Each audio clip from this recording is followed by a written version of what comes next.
what one skill do you possess that most impacts the teams that you've played on? And again, this is a lot of these questions tie together. Mm-hmm. But what specifically do you think is your skill that helps the teams the most that you play?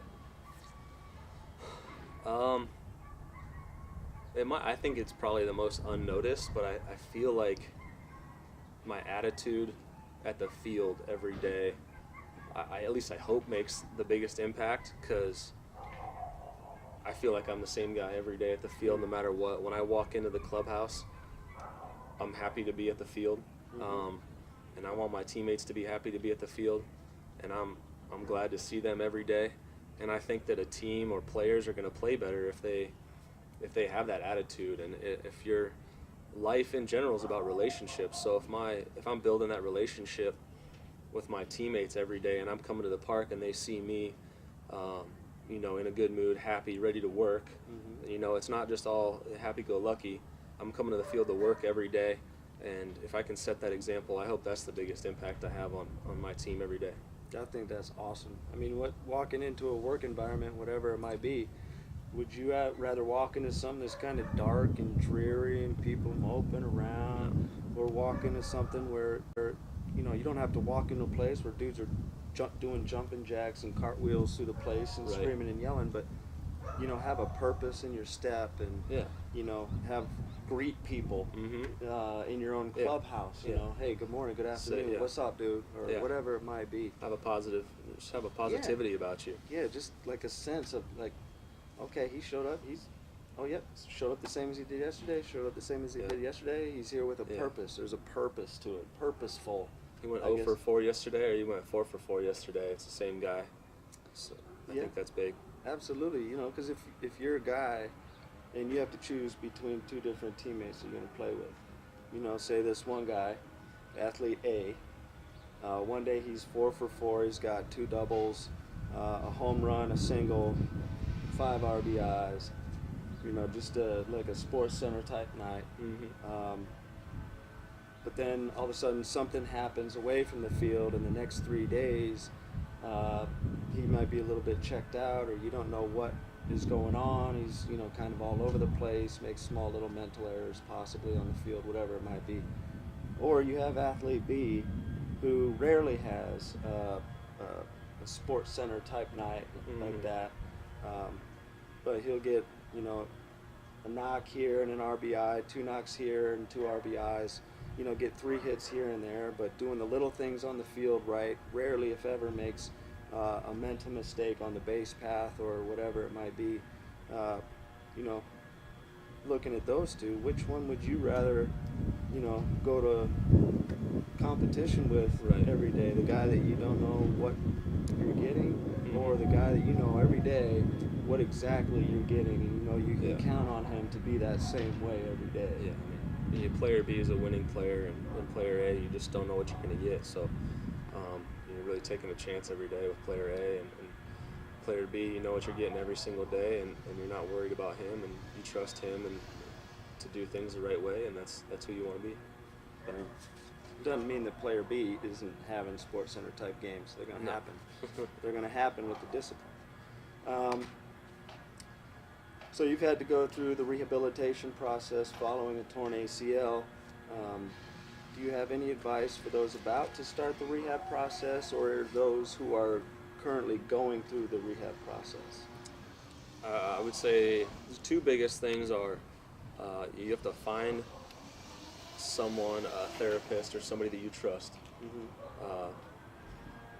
You don't question anything they're doing. You trust everything they say. And then you follow, number 2, you follow their plan to a T. It's gonna, for a guy like me, it was hard to hold back in the rehab process. I wanted to do more than they were telling me, and I would keep going to the brink of too much. But I would push it every day. I would push it to, all right, they said I can do this. I'm going to do everything that they possibly said I could do, but I'm not going to do more if it's going to hurt my rehab process. So I think that you have to trust what they're telling you to do, and if it's somebody that you don't end up trusting, then you need to go somebody else that you do trust. But I think that following the plan is key, because odds are they have quite a bit more experience than you do in that area, and that's why you're going to them and you're not doing it on your own.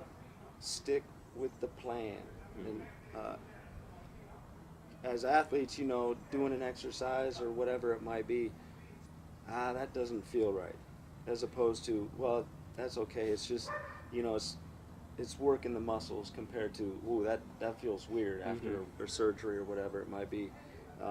Some days are supposed to be, they're going to have a little bit of progressive overload and be a little bit harder. Some days are going to be a little bit lighter. You need rest. Yeah, and the biggest thing I think for athletes is that if something doesn't feel right, or something feels too easy, or they feel like they can do more, don't just go rogue and do it, Right. or not do it. Go ahead and communicate it with the therapist. Make sure that you understand what they're doing. Then they can communicate with you. Maybe it is something where, we can progress on, or maybe we need to regress on, or whatever it might be. But the communication of it is, I think, key to the whole process. Yeah. And for athletes, another thing that I say all the time, and I'll continue to say, is the rehab process for athletes of the physical is the easy part. That's what athletes do, the physical. The hard part is the mental.